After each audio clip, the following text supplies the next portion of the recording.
बिस्मिल्लाहिर्रहमानिर्रहीम। अस्सलाम वालेकुम नाज़रीन मोहतरम, इससे पहले आप इस कहानी की 204 एक साथ सुन चुके हैं। आप किससे 205 मुलाहिजा फरमाएं।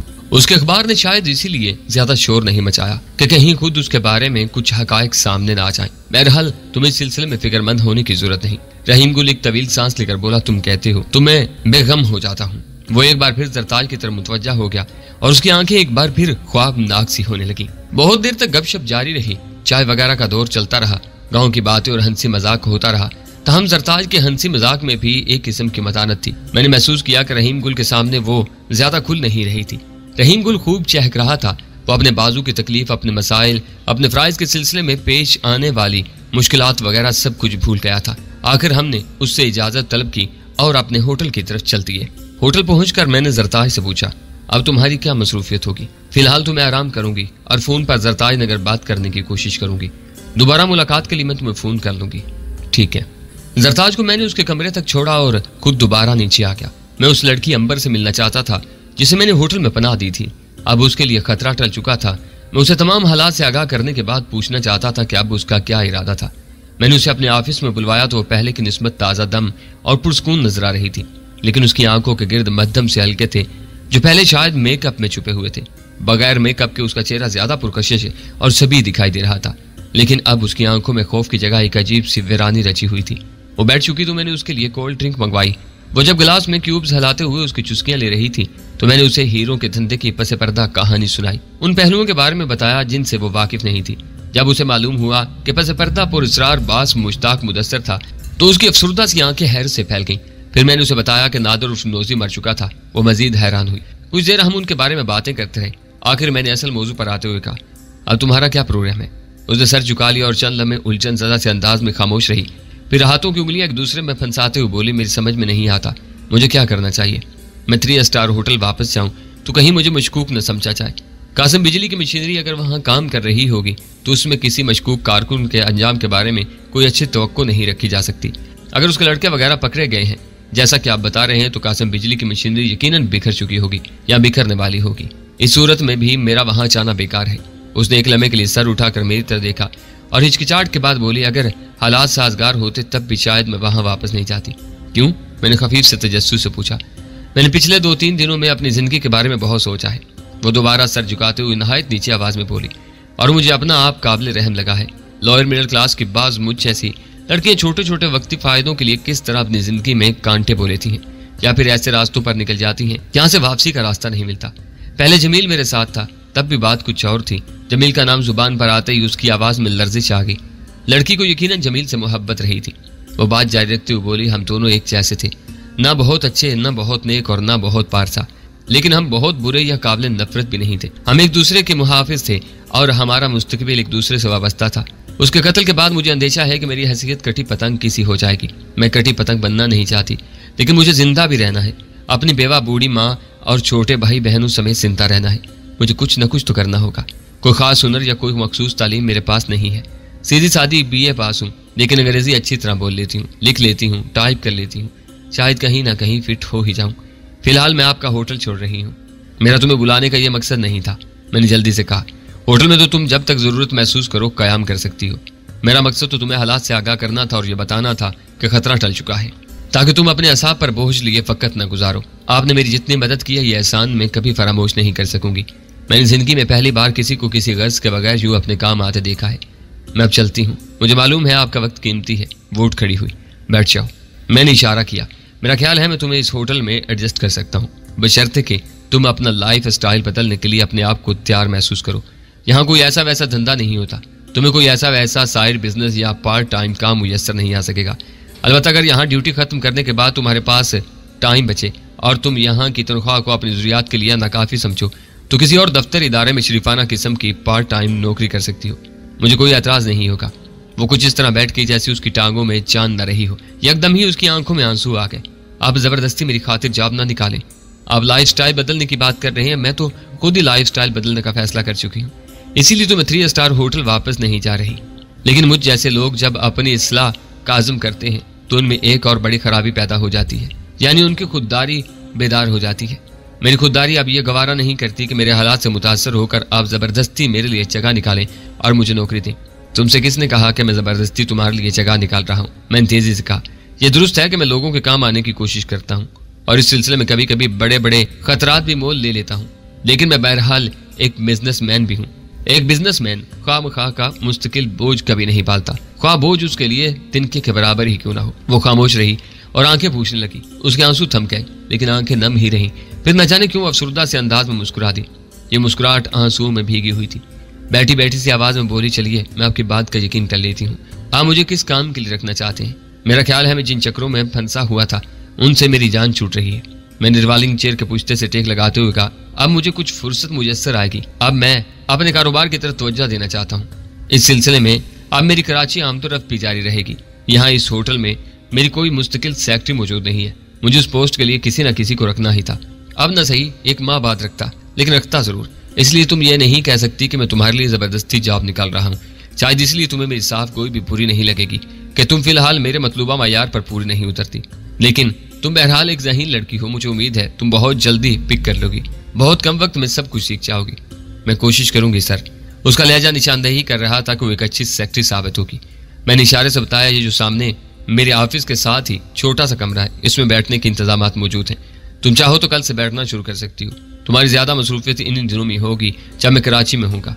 मेरी अदम मौजूदगी में काम बहुत कम होगा। कल परसों तुम्हें पर्सनल मैनेजर से अपॉइंटमेंट लेटर मिल जाएगा, जिसमें तनख्वाह वगैरह की तफसीलात होंगी। किसी बात पर एतराज हो तो मुझसे डिस्कस कर लेना। एतराज? वो खुद इस्तिज़ाही के से अंदाज में हंसी। सर, किसी को एहसान के बोझ तले इतना मत दबाएं कि उस बेचारे का दम ही घुट जाए। मेरा यहाँ अपनी मुलाजमत की शराइत पर एतराज करना अपनी खुशकिस्मती को लात मारने के मुतरादिफ होगा। दरअसल मैं नहीं चाहता कि तुम किसी मामले में अपने आप को मजबूर महसूस करते हुए यहाँ मुलाजमत शुरू करो। मैंने वाजे किया, मुझे अंदाजा हो गया है सर, आप नहीं चाहते कि मेरी इज्जत नफ्स को कोई ठेस पहुंचे। मुझे तो यकीन नहीं आ रहा कि आपके तबके में मुझ जैसे लोगों के महसूसात तक का ख्याल रखने वाले लोग भी मौजूद हैं। वो वाकई बेयकीनी से मेरी तरफ देख रही थी, जैसे मैं किसी और सियारे से आई हुई मखलूक था। हर तबके में तुम्हें हर तरह के लोग मिलेंगे, मैंने कहा, लेकिन अच्छे और आइडियल किस्म के लोग अब हर तबके में बहुत कम रह गए हैं सर। वो बोली। उसके लहजे में इतनी ममनूनियत थी कि मुझे शर्मिंदगी हो रही थी। जब तुम्हारी समझ में नहीं आ रहा कि किस तरह मेरा शुक्रिया अदा करो, तो इसका बेहतरीन हल ये है कि तुम शुक्रिया अदा ही मत करो। उसके रुखसत होने के बाद मैं शफीचा को फोन करने का इरादा कर ही रहा था कि ऑपरेटर ने मुझे रहीम गुल के फोन की इतला दी। मुझे कदरे हैरत हुई, क्योंकि थोड़ी ही देर पहले मैं और जरताज उसके यहाँ से आए थे। इतनी सी देर बाद ही उसे फोन करने की न जाने क्या सूरत पेश आ गई थी। मैंने कॉल रिसीव की तो उसने खुद उसी वजाहत से बात शुरू की। तुम हैरान हो रहे होगे कि इतनी देर तो तुमसे गपशप होती रही, अब मैंने क्यों फोन किया है। अब तुमने खुद ही सवाल उठाया है तो खुद ही वजाहत भी करो, मैंने ठंडी सांस लेकर कहा। दरअसल मैं तुम्हें एक बात बताना चाहता था जो जरताज के सामने बताने की मेरी हिम्मत नहीं पड़ रही थी। मैं उसके लहजे पर हैरान हुए बगैर नहीं रह सका। एक अजीब सा शर्मीलापन था उसके लहजे में। बड़ा रोब है भाई तुम पर लड़कियों का, मैंने हैरत से कहा। काश हमारा भी तुम पर इतना ही रोब होता। सब लड़कियों का नहीं, सिर्फ जरताज का, उसने गोया तोसीह की। चलो इतना भी काफी है, और ये जरताज की खुशकिस्मती है, मैंने उसके लहजे पर गौर करते हुए कहा। अब बताओ तुम्हें तकलीफ क्या है। बात यह है अफजल ठियर के इस शहर में मेरा कोई दोस्त नहीं, बल्कि सच्ची बात तो यह है कि मेरा कहीं भी कोई दोस्त नहीं है। हो भी कैसे सकता है, मैंने लुकमा दिया। आखिर तुम पुलिस वाले हो और पुराने वक्तों के किसी गुमनाम दानिश्वर ने यह मुहावरा ईजाद करके पब्लिक को बहका रखा है कि पुलिस वालों की न दोस्ती अच्छी न दुश्मनी अच्छी। शायद इसीलिए लोग तुमसे दोस्ती या दुश्मनी कुछ भी नहीं रखते होंगे। एक तो तुम बात में से बात निकालते हो भाई, जब तुम एक बात बताने के लिए बाकायदा तमहीद बांध रहे हो तो क्या मैं बात से बात भी नहीं निकाल सकता। मैंने कहा बात ही कुछ ऐसी है कि उसकी तमहीद बांधना जरूरी है। तमहीद कुछ लंबी हो गई है, मैंने शिकवा किया। होने दो, कोई बात नहीं, वो बेपरवाही से बोला। मैं कह रहा था कि मेरा कोई दोस्त नहीं है, मैंने तुम्हें अपना जिगरी यार समझ लिया है। अब हर मामले में तुम मेरे राज ना होगे और तुम्हें भी पूरे खुलूस दिल से मेरे साथ हक की दोस्ती निभाना होगा। फिलहाल तुम एक तरफा ट्रैफिक चलाते जाओ, अभी मैं इस सिलसिले में कोई जवाब नहीं दे सकता। वैसे इस किस्म की बातें काफी अरसे पहले हाई स्कूल के लड़के लड़कियों में हुआ करती थी, अब उनमें भी नहीं होती। जमाना बहुत फास्ट हो चुका है। मैं अभी गुजरे वक्तों की मासूम और खूबसूरत कदरों और रवायतों के साथ चल रहा हूँ। वो बोला, तभी तो मेरा यह आलम है कि जरताज को फोन करने के बजाय तुम्हें कर रहा हूँ।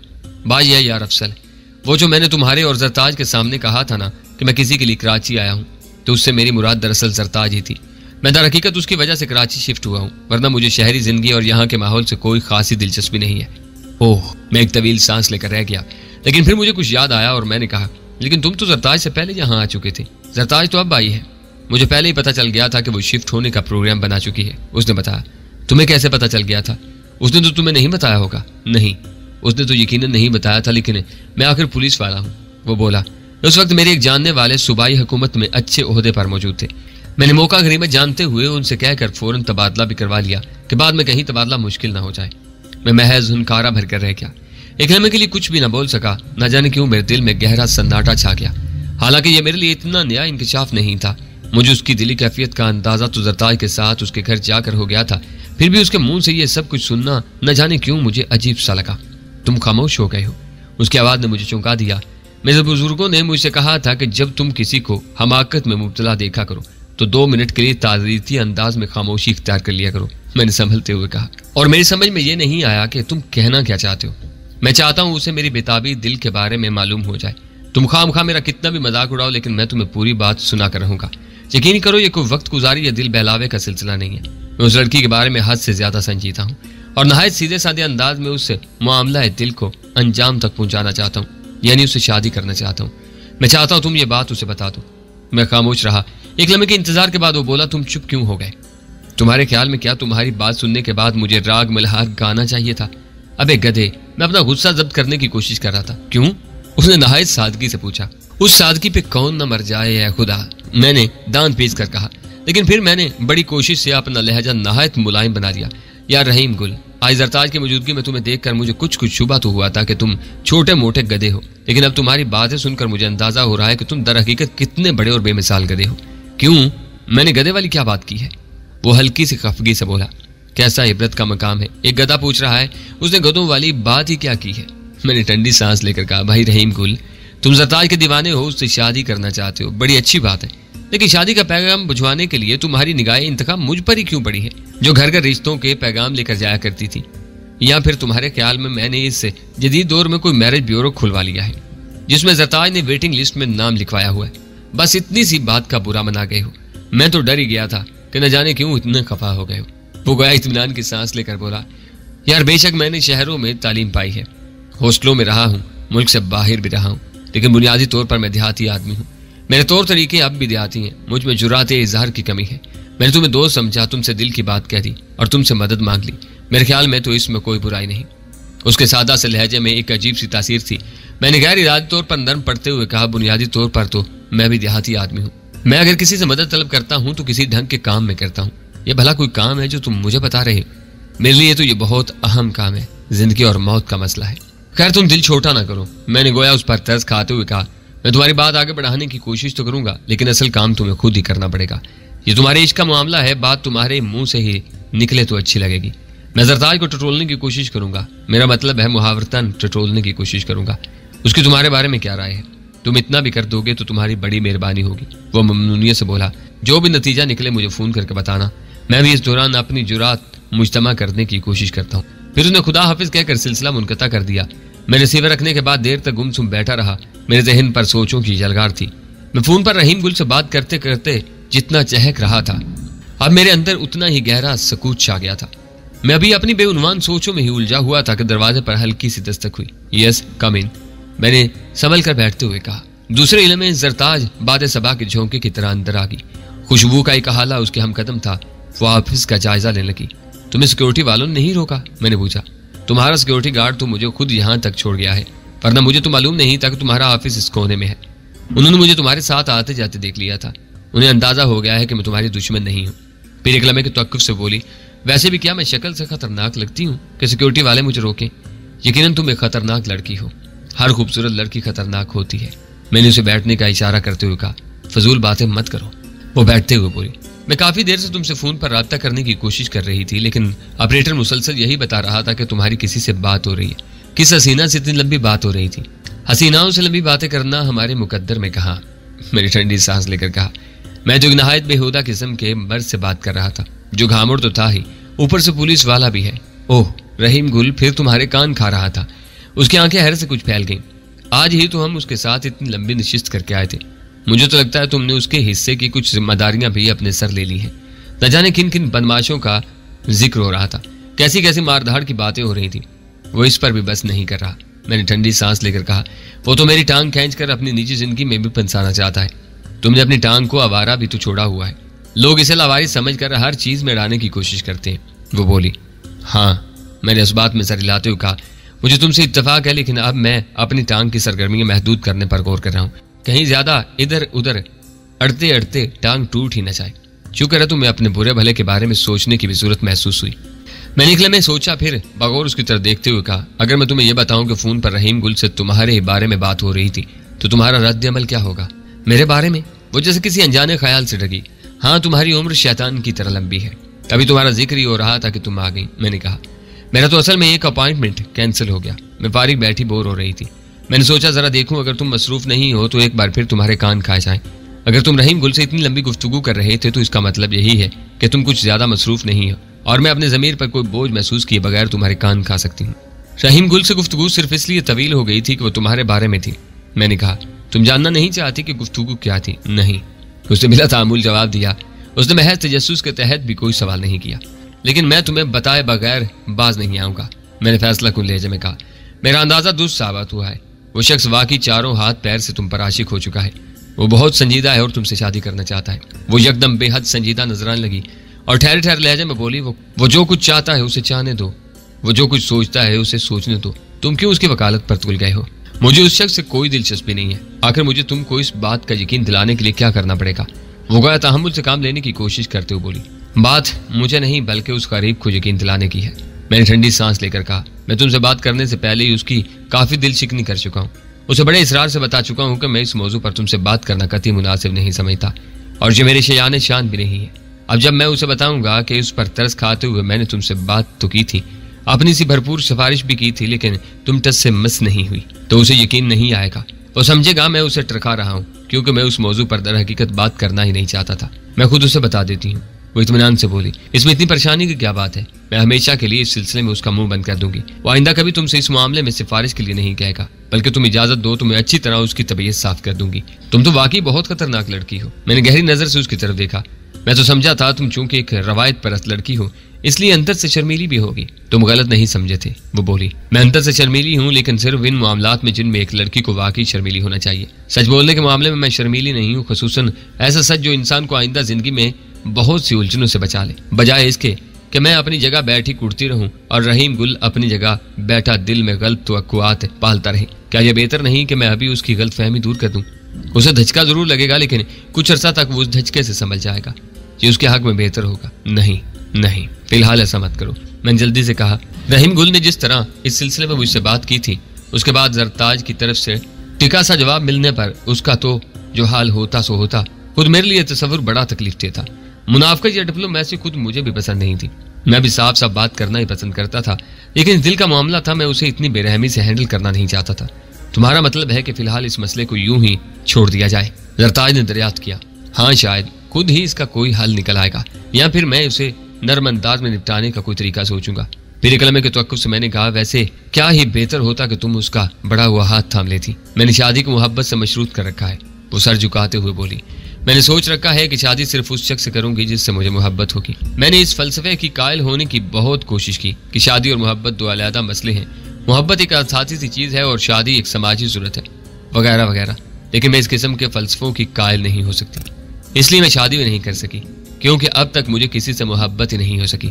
मुझे उसके आखिरी जुमले का आखिरी लफ्ज यानी थी बहुत अहम महसूस हुआ। शायद उसने उस पर जोर भी दिया था। मैंने माहौल का बोझलपन कम करने के लिए भी ये मौका गनीमत समझा और जल्दी से संभल कर बैठते हुए जरा शरीर अंदाज में कहा, नहीं हो सकी थी? यानी जोर किस पर हुआ? थी पर। इसका मतलब है अब ये मसला हल हो गया है। कोई खुश नसीब पहले ही तुम्हारी नजर को भाग गया है, इसलिए बेचारे रहीम गुल की दाल नहीं गल रही। क्या मैं पूछ सकता हूँ वो खुश नसीब कौन है? उसने सर उठाकर मेरी तरफ देखा और न जाने क्यों मुझे झुरझुरी सी आ गई। जिस सवाल पर उसकी आंखों में इश्तियाक और गर्मजोशी की फुलझड़ियां छूटनी चाहिए थी, उस पर उसकी आंखों में बला की वीरानी फैल गई थी।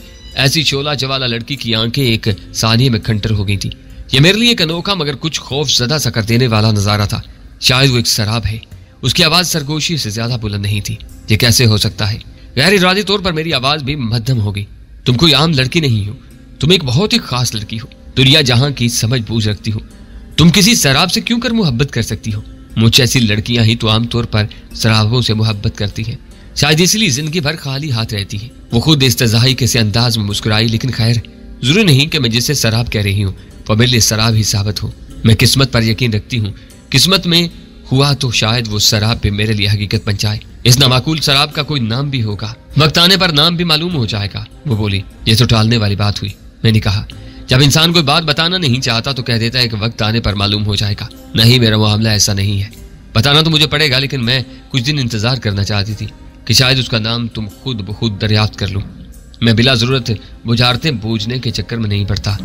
जब तुम सामने मौजूद हो तो तुम खुद ही क्यों नहीं बता देती? मैंने इसरार किया, बिल्कुल इसी तरह जैसे रहीम गुल ने मुझे बता दिया है कि वो किसकी खातिर यहाँ आया है। दोनों मेरे दोस्त हो, दोनों के राज मेरे लिए इस तरह कीमती हैं जिस तरह मेरे अपने राज। मैं उनकी उसी तरह हिफाजत करूंगा जिस तरह अपने राजों की करता हूँ। बहुत खूब।